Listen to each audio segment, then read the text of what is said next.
પૂર્વ legal convener અને હાલમાં વકીલાત કરતા એડવોકેટ ફિરોઝ પઠાણે અગમ્ય કારણસર જીવનસાથીથી કંટાળીને 5 સપ્ટેમ્બરે બપોરે 11 વાગ્યાની આસપાસ કેબલ બ્રિજ પરથી તાપી નદીમાં ઝંપલાવ્યું હતું.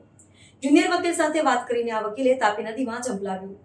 ફિરોઝ પઠાણે જુનિયર સાથે છેલ્લીવાર વાત કરી. મળતી માહિતી પ્રમાણે ઉધના દરવાજા વિસ્તારમાં રહેતા એડવોકેટ ફિરોઝ પઠાણે ઈદ મિલાદના દિવસે જ તાપી નદીમાં ઝંપલાવ્યું હતું. તેમના પિતા કોંગ્રેસના કોર્પોરેટર હતા, જ્યારે ફિરોઝભાઈ લીગલ ચેરમેનનો હોદ્દો બજાવી ચૂક્યા છે. શુક્રવારે સવારે ફિરોઝભાઈએ તેમના જુનિયર દીપકને ફોન કરીને કહ્યું હતું કે મને કશું પણ થાય તો કોર્ટની બાજુમાં આવેલા બ્રિજ ઉપર શોધવા આવજો. જુનિયર વકીલે ત્યારે તેમને હિંમત આપતા કહ્યું કે આવી વાતો ન કરાય, તમે ઓફિસે છો. ત્યારે ફિરોઝભાઈએ કહ્યું કે હું ઓફિસે જ બેઠો છું. ચિંતામાં દીપકભાઈ ઓફિસ ગયા હતા, પરંતુ ત્યાં ફિરોઝભાઈ મળ્યા ન હતા. દીપકે ફિરોઝભાઈના પુત્રને ફોન કરીને જાણ કરી હતી અને કેબલ બ્રિજ ઉપર શોધવા ગયા હતા. કેબલ બ્રિજ પર લોકોનું ટોળું જોઈ તેઓ ચોંકી ઉઠ્યા હતા. બ્રિજની નીચે પાર્કિંગમાંથી ફિરોઝભાઈની ગાડી મળી આવી હતી. ઘટનાની જાણ થતાં પોલીસ ફાયર ટીમ સ્થળે દોડી આવી હતી.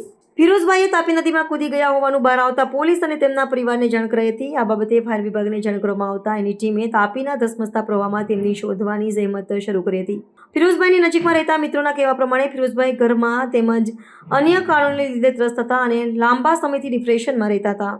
પોલીસ સૂત્રો દ્વારા મળતી માહિતી મુજબ એડવોકેટ ફિરોઝ પઠાણ છેલ્લા કેટલાય સમયથી પારિવારિક સમસ્યાઓને કારણે ડિપ્રેશનમાં હતા.